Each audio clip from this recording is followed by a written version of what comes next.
Hello, everyone, and welcome back to the MyFootballWriter YouTube channel, and welcome back to Nodge Spotlight. We took a week off last week because we didn't really have the availability to do it, but we're back with our sort of weekly roundup and preview series here on the channel, and it's been a bit of another busy week for Norwich City. There's been plenty of transfer rumours. There's a transfer deadline day tomorrow, the day of, well, we're recording this on a Thursday, so we may do some content around deadline day. Let's hope Norwich give us some content to do surrounding deadline day. There was a Carabao Cup game against Crystal Palace. There's a championship game against Coventry City to look forward to as well. So we're going to discuss that overall in this week's episode of Nodge Spotlight. I'm Freddie Humphrey-Wakefield and I'm joined by Will Grant, also known as Youth Norwich, on Twitter. Will, how have you been? It's been yet another busy week, a hectic one for Norwich, you could argue, and it could become a little bit more hectic with deadline day tomorrow. But how have you been over the last week since we last did a video together? And are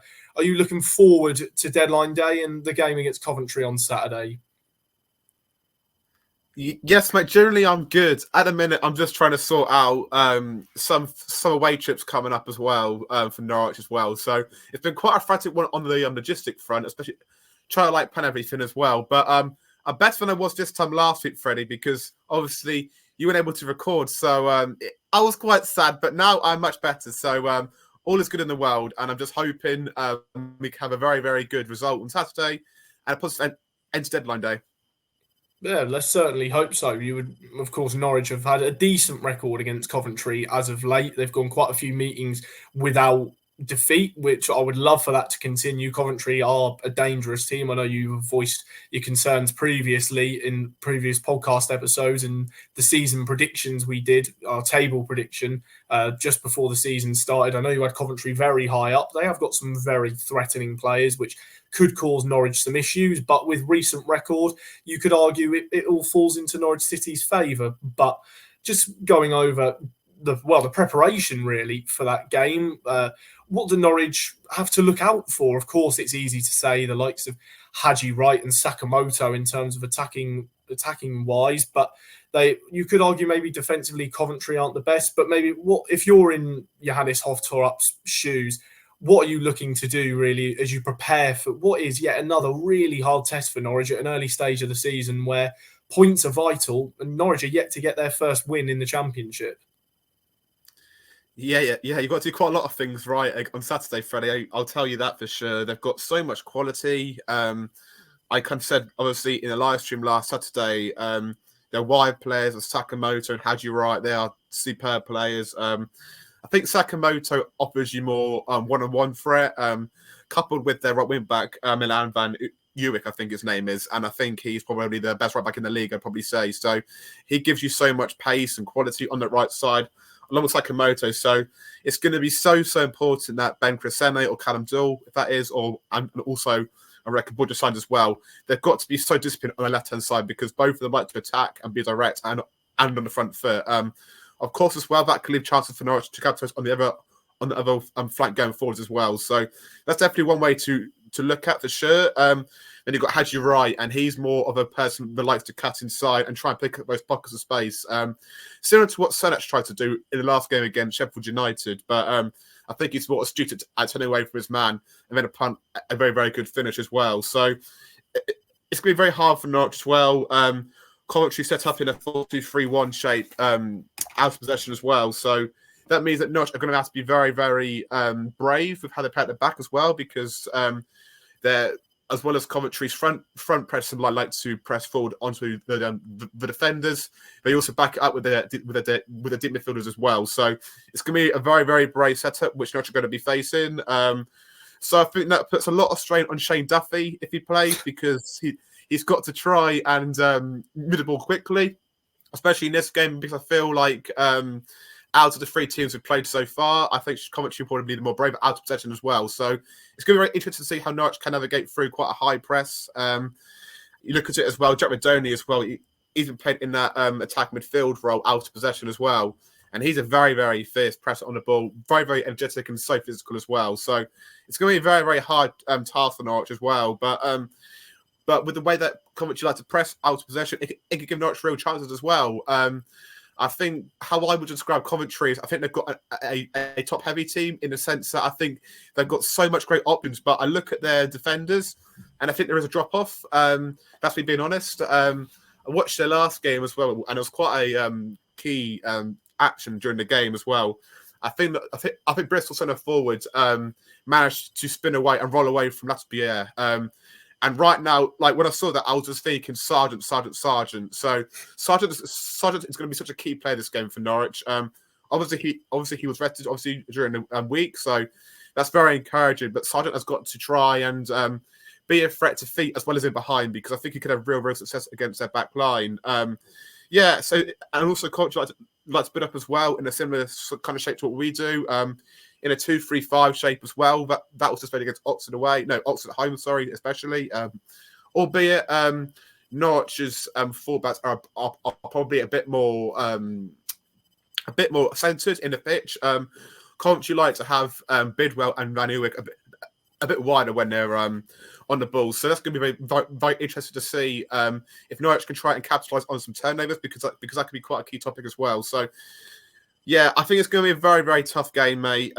Nunes is going to have to be exceptional as well, because how I see the game is Norwich are going to have to be brave. They're going to have to play through the lines as well. But the thing with Coventry as well, the atmosphere there is going to be electric as well. So Norwich have got to try and navigate against a tough crowd. And I think, I don't know about you, Freddie, but it's felt like, for me anyway, the last 3 years in particular, I mean, go back to the Premier League, that Norwich just had these moments when like the crowd is up, they just like freeze and it just can't get back playing again. So it's going to be very interesting to see how Norwich can try and control and navigate through that. But look, Coach, you've got so much threats, man. And but for me, the main talking point is that right side of Coventry is probably the best right side in the league. Sakamoto and Van Uwijk are deadly players, and Chris Sene and Sainz are going to have some brilliant games, because it could be quite a tough afternoon. But I'm confident. I saw the news of a Mankwa Forsen injury. It might not be as bad as we first thought. So, Freddie, I want you to talk to me, mate, about Crystal Palace. Like, how was it? How was Selhurst Park? How was last game? And after watching that performance against Palace, albeit long, George might have been a hologram during the game. What do you think overall? Are you more confident going into Coventry despite their threats? I would say I am, personally. I do think, going over the Palace game, of course, the scoreline, for me anyway, and for a lot of Norwich fans, that does not reflect how the game went. I think, of course, Palace have got much better quality than Norwich have probably ever had in the last 10 years, 15 years or so. They have got England internationals. They've had a bloke who was playing at the Olympics over the summer. Of course, they lost Elise, but they replaced him with Ismaili Sarr, who is very well proven at a Premier League level, having played with Watford and done really well with Watford. I do think Selhurst is quite quiet. I was surprised by the fact that Palace fans weren't louder. I was expecting them to be proper up for it, but it's a cup game, midweek, lower league opposition. A lot of families probably at the game, so probably like all the main ultra fans maybe sort of gave it a miss. But that away end was rocking. That whole game, that was absolutely phenomenal. You'd have thought we won 4-0 with the non-stop singing. It was absolutely brilliant. Like, that away end was one of the best I've been in. That was really, really good. There was the whole 10 minutes, 15 minutes of we've got the ball, we've lost the ball, whatever people want to think of that. You can, if you think that's brilliant or you hate it and you think it should be more for sending a message to the board, whatever, you can think whatever you like. But the actual game, I think it was the perfect test for Norwich in playing against, as you just said, a high pressing opposition. Whenever we had a goal kick and we were playing with two centre halves trying to pass it out from the back between themselves and George Long,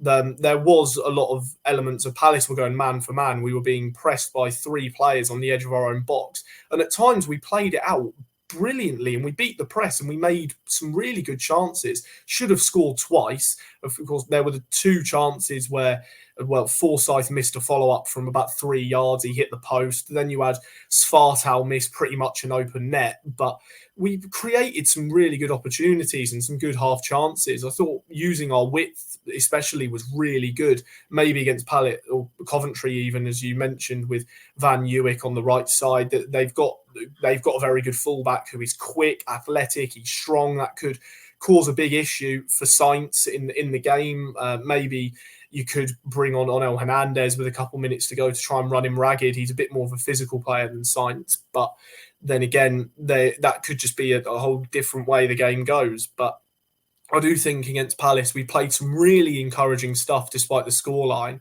and we're showing a lot of good signs under what this team will be under Torup. I think with a few more additions that fully fit the play style, once this team gets clicking, we could be unstoppable. We really did we looked very good, and we deserved to score. I think the support deserved better than the scoreline, but performance-wise, I don't actually think it was that bad. It felt like, despite the fact we were playing a top 10 Premier League opposition side, we did well. We weren't overly bad. Just the fact we had a second string team out and we weren't at our best. Ultimately, you aren't going to play as well because you need your better players out there to make differences. But again, that's resting them. Of course, unfortunate for Amankwa Forson dislocating his shoulder, but by all reports, he seems okay. He popped it back into place, and apparently he could be in training either today or tomorrow, and he's going to travel with the squad on Saturday. That would be amazing if he just rocks up to the Ricoh Arena, plays the game, and is man of the match after dislocating his shoulder. But yeah, in terms of just overall reflecting on Palace, of course, poor scoreline, but performance really encouraging. But that's what I thought. But of course, we touched a bit on team news there with Forson. He could play. Will, I'd like to hear your predicted 11. What you think Torup will go for, or maybe what you would like him to go for. So, what if you're the gaffer? Who are you picking for this team, and maybe why?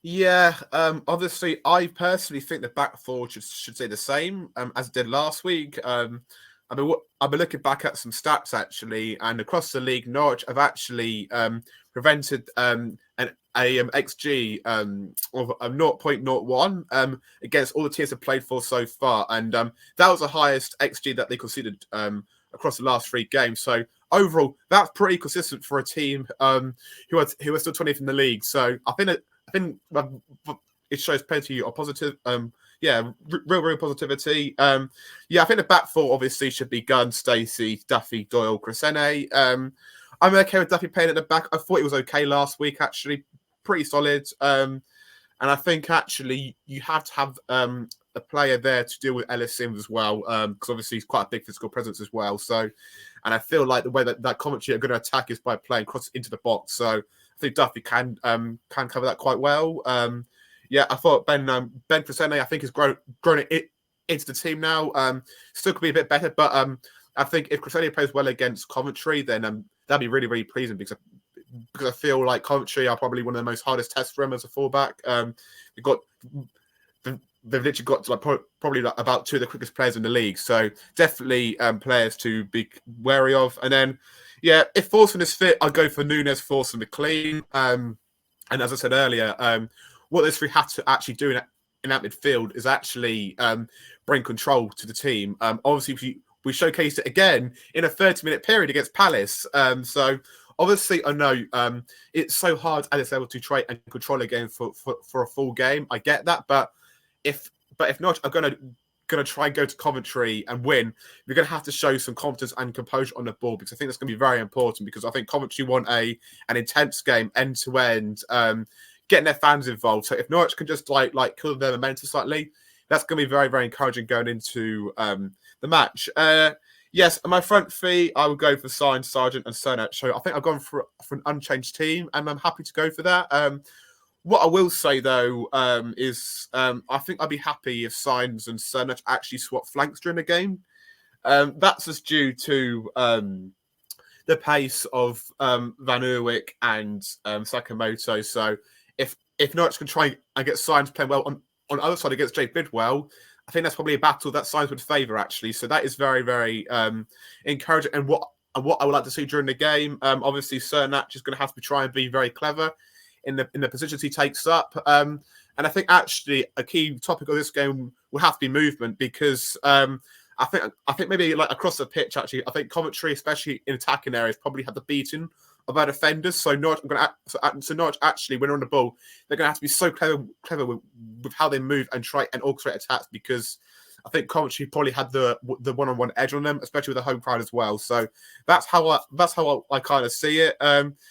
There's been some real impressive kind of sightings recently of Callum Fisher at right back, and I don't know if you agree. Obviously, you were there on Tuesday. Sorry, I wasn't, unfortunately, due to other work commitments. But it feels like now, like especially in the last 2 weeks, well, actually, probably across the whole season, actually, that Stacey has been a one established player across the whole team. But do you just think now, as each week is going on, Callum Fisher is getting closer and closer to getting into that like right back slot permanently?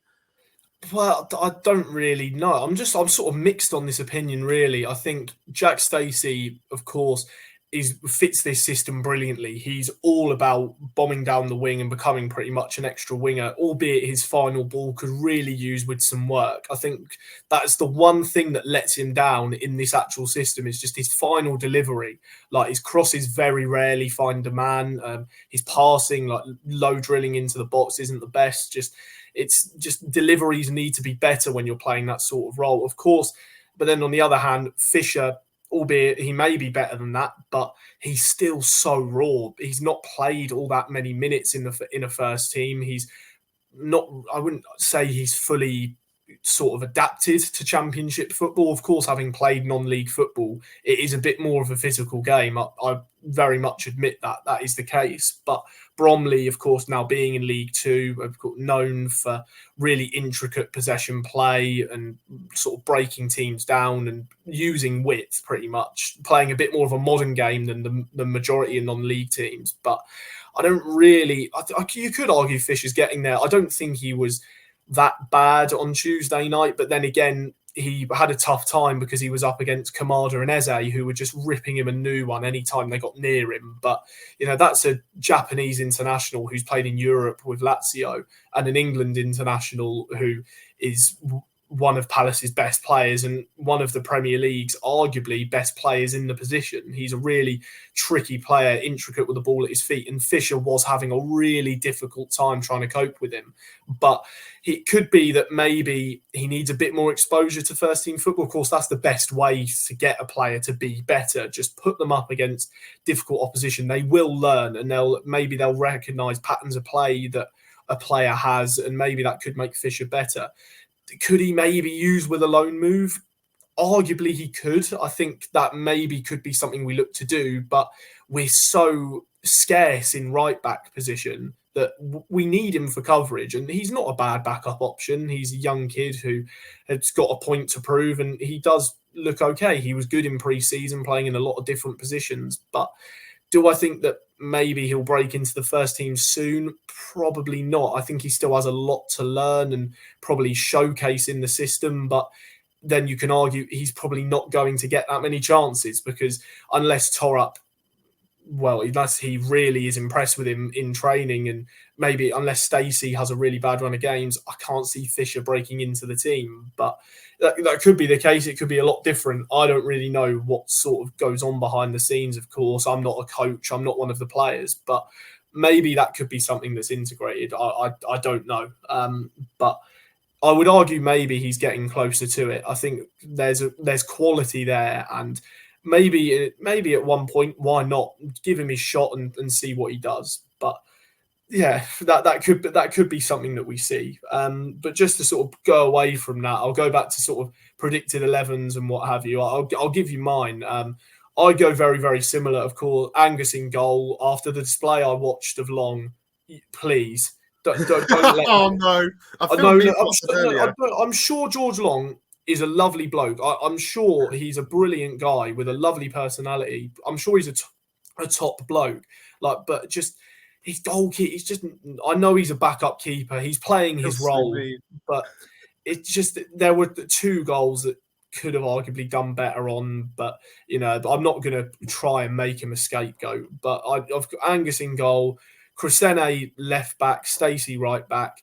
I was going to say Cordoba centre half, but hearing what you said about Duffy and the physical presence, I would probably stick with Duffy and then have Doyle there as well. Well, Doyle even can deal with physical presence. He's a big, burly lad with a big frame. He's very strong and a very good player. Can I ask you a question really quick? Yeah, go on then.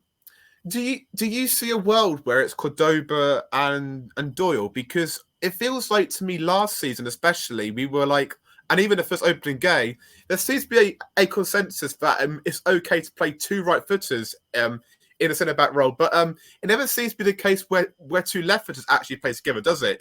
It always feels like it's either only like one left footer max actually in defensive in like a defensive block of four. So would you do Cordoba and Doyle?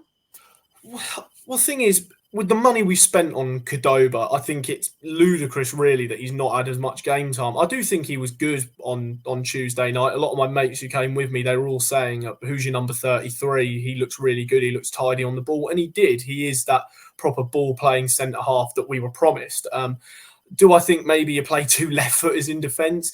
Maybe not, because then you do have one player who's on a weaker side, and if they have to play the ball with their right foot, they're probably going to get caught out, and they will be made to do that by the opposition striker because they would have done their research and known about that. And of course, football's a very tactical game, but maybe you put Doyle left back and then he becomes that third centre half. But when he played there against Oxford, he didn't look comfortable. He's not a left back. He's a more natural centre half. So maybe we could see it. I would like to see it because I do think Cordoba's a very good player, but just in terms of sort of the modern game and having players comfortable on their natural foot, I think you probably do need a left footer and a right footer in having Duffy and maybe one of Doyle or Cordoba, but it's probably going to be Doyle because he's a phenomenal player. But going on to my midfield, yeah, Kenny McLean in that sort of anchor role, and then just ahead of him, Nunez, if he's fit and he can play, Forson's in there.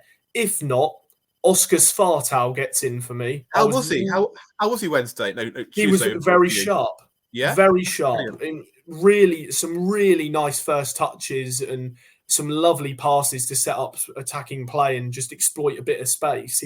Looks a very promising player. I was impressed by him. Should have scored, but Dean Henderson made a brilliant save. But apart from that, really good. Very few things to fault. Looks a very tidy player. We've got a decent player on our hands. And I would play him. I just think, why not? And because we haven't got many central midfielders at the minute. Maybe we look to use that on deadline day.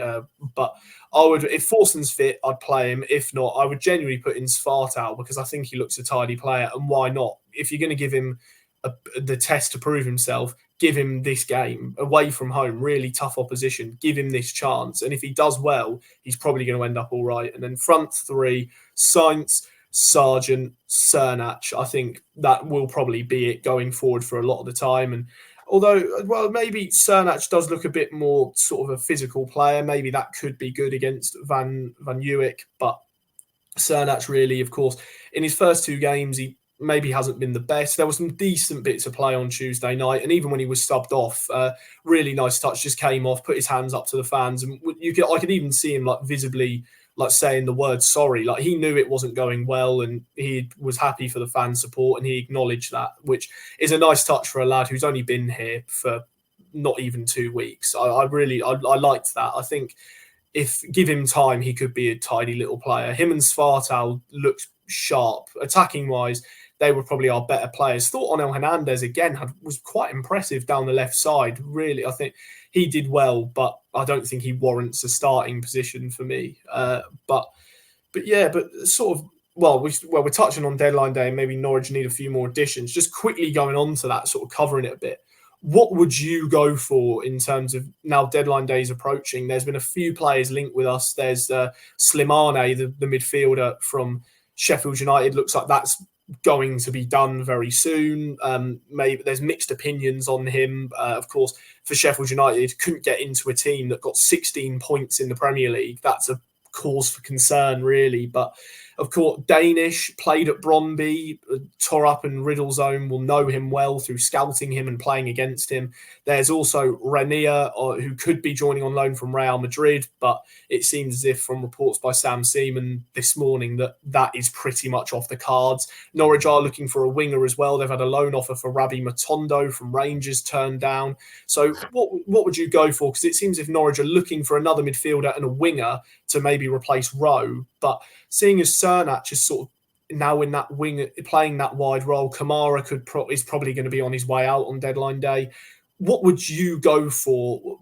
I know I asked it at the weekend over the podcast, but I'll just pretty much pose that question again. What is your perfect deadline day for Norwich? Really, what would you like to see brought in, and maybe who goes out for you? Would you have a couple of loan deals maybe chucked in there as well? Freddie, thank you ever so much, because now it's time to plug my recent article for MFW. So today I basically read like a whole piece actually saying that Norwich have to loan out about 7-8 of their 21s players because because one, are good enough to go out and to play first team football, and two, it just helps the pathway be like a bit more cyclical, and it makes it more healthy and more progressive as well as a club. So that is what I think of that. You can check that out as it's now been published at midday. So that was great. Yes, deadline day. I think that Samani signing is needed. Hopefully he can provide that solid base for us to really like play our football. I saw some of his stats and numbers of Bromby, and they were mightily impressive as well. So hopefully we actually see that at Norwich. But yes, that right winger has to be replaced, Freddie. And I don't know about you actually, but as the hours are going by, I'm slightly nervous whether this signing that we actually go for, it can maybe start to get a bit desperate, because obviously I don't know how high Batondo was on Norwich's scouting status, or like how high was for their preferred choice, but it just feels like as soon as we get towards the deadline, the more nervous it gets and the more rushed it feels. But hopefully there is some really good foundations in place. By all the signings we made so far, they all have showcased talent and promise in some cameos, so that is very encouraging. So yeah, let's just hope for more of the same. Definitely a right winger for Kamara, and actually probably one for Rowe, but what we have to do, Freddie, is we have to get some more goal scorers into the team, mate. We've got Signs and Sargent, but I don't know, Barnes maybe as well. Hopefully Schwartau as well. But I just think having that goal for out wide would have been absolutely superb, and hopefully we can still get that. Look, I still remain with the mindset that I would absolutely love for Abu Kamara to be given a chance this season. If he had a streak of not scoring some games, I would still stop by him, because I believe in his potential so much. But obviously that's not the case anymore. So Norwich have to go in the market. But it feels like to me, I don't know Matondo too well, but I've also associated him as more of a left midfielder.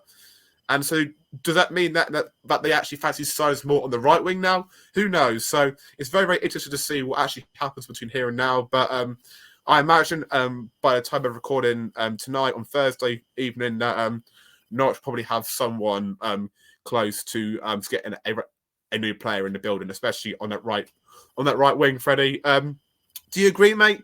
A new striker, or even do we need two right wingers? What do you think? Well, it's weird for me. I think the only world in which we need another striker is if Sargent leaves. I don't think we need another striker at the moment. This could probably come back to bite me. But if you can keep Sargent fit, of course he's always going to play.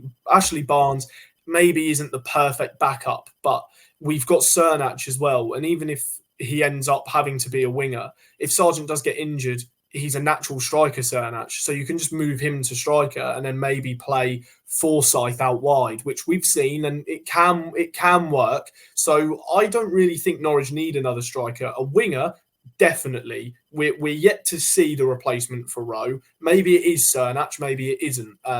Kamara is going to leave. He doesn't want to be here. So you're instantly down one option. And if your only current option is to put Sainz there, you then need someone on the left side, which, again, we don't really have. The only other player who's been there is Onel Hernandez or Gabriel Forsyth. So you've got a player who has scored 2 goals for Norwich in the last over a year, in almost 400 plus days, I believe it is. And then you have a youngster who has only played 3 games for Norwich and has played probably about 200 to 250, about 200 minutes of first team football.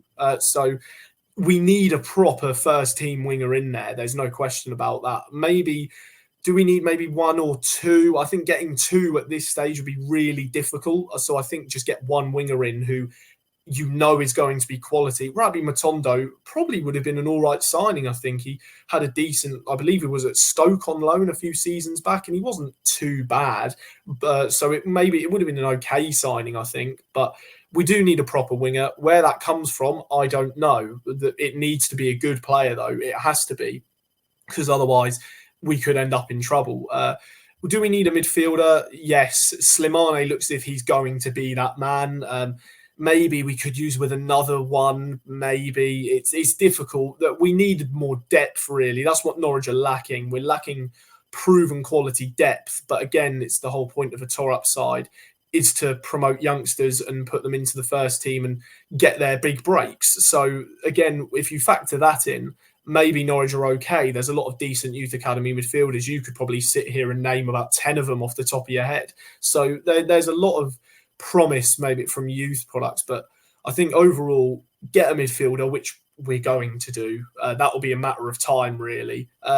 Get a winger, definitely. Maybe two. Do we need a striker? As I've already said, not really. So for me, a midfielder in, a winger in, maybe another one if we can, and then a couple of loan moves out, as you said. A lot of players need to get they need better development for them. And the best way to do that is by playing lower league football, League One, League Two, against big physical opposition, and test yourself really and adapt to, the cliche is adapt to proper football and the man's game. So that's what they need, really. We saw it with Brad Hills last season, who smashed it with Accrington Stanley.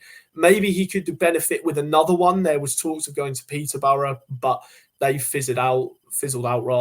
So that could happen, but we'll wait and see. But that's my thought on it. And just sort of one last point before we sort of wrap it all up. Just a quick one, really. Looking over Norwich's first 3 games in the Championship, a disaster at Oxford, really. You were there and you made it clear how bad it was. A draw with Blackburn, which probably should have won and were unlucky not to win. Sheffield United, stats-wise, we weren't the better side, but we should have arguably come away with a win. We were really unlucky right at the end where Hernandez and Sargent they needed that little bit better quality on the final ball. It just escaped the 3-man in the box. But even if you factor in the cup games, especially Palace, despite the scoreline, I would argue there's clear and evident signs of this style of play being built up, and it looks encouraging. But is this the game, do you think, off of what you've seen in the opening 3 games, do you think that Norwich are only a matter of time away from that first league win? And although, of course, you're sceptical about it, could it be this weekend? Well, I'm sorry to disappoint you, Freddie, but I have put a 2-1 loss for Norwich this weekend. But to counteract the negativity, I'm okay with how we started. I really am. I think for me, especially in the first 10 games, I'm thinking about how we perform as a team. And in those first 10 games, I think you get a really good indication on where you'll be towards the end of the season. Obviously, I think in the next batch of 4 games after the international break, you want to try and accumulate more points. Actually, I understand that, but I still think it's more about performances and then trying to get a few results on the side. I do think Nodge are going to have to step up a little bit after the international break, really, because I feel like obviously there is more opportunities for Nodge to get some wins actually as well. Swansea and Watford, albeit Watford have started superbly and fair play to them. I do question whether Watford have had some easier games. That's so discredit to how well they've done so far. It's just I think that's a winnable game for Norwich, especially at home. So I think there is some games that Norwich can win in the upcoming weeks. But overall, I'm happy. I think defensively, even looking at the numbers, it's clear to see that they aren't too bad. I think 0.1 for a team that's got the biggest XG against us is pretty good. Albeit, I think that might change on Saturday against Coventry because they are a very, very attacking direct team. So, overall, mate, I'm really, really happy with how we're doing. We just have to kind of move away from these 20-minute, 30-minute spells and try and make these spells into one dominant half of football and one dominant full game of football, because that's how we're going to improve. I think we will do that across the games coming up, but it's a hard league, mate. Albeit it's probably slightly weaker this year. But I'd actually make a point as well. This year, I think Norwich actually slightly weaker as well. So it kind of balances it out a little bit, doesn't it? So let's just hope that and results do come. But even if Norwich lose tomorrow, I won't be too disheartened by it, because I just want to see tomorrow us taking the game to a very, very good side. Albeit there might be a few errors at times. I think that's how we're going to have to approach it, really, because that is what they I've outlined before they came here. For Napa wanted the team to try and attack every team in the league, and I love that mindset. We can all buy into that mindset. I'm sure the fans will be brilliant as well against Coventry. I also have going to Coventry.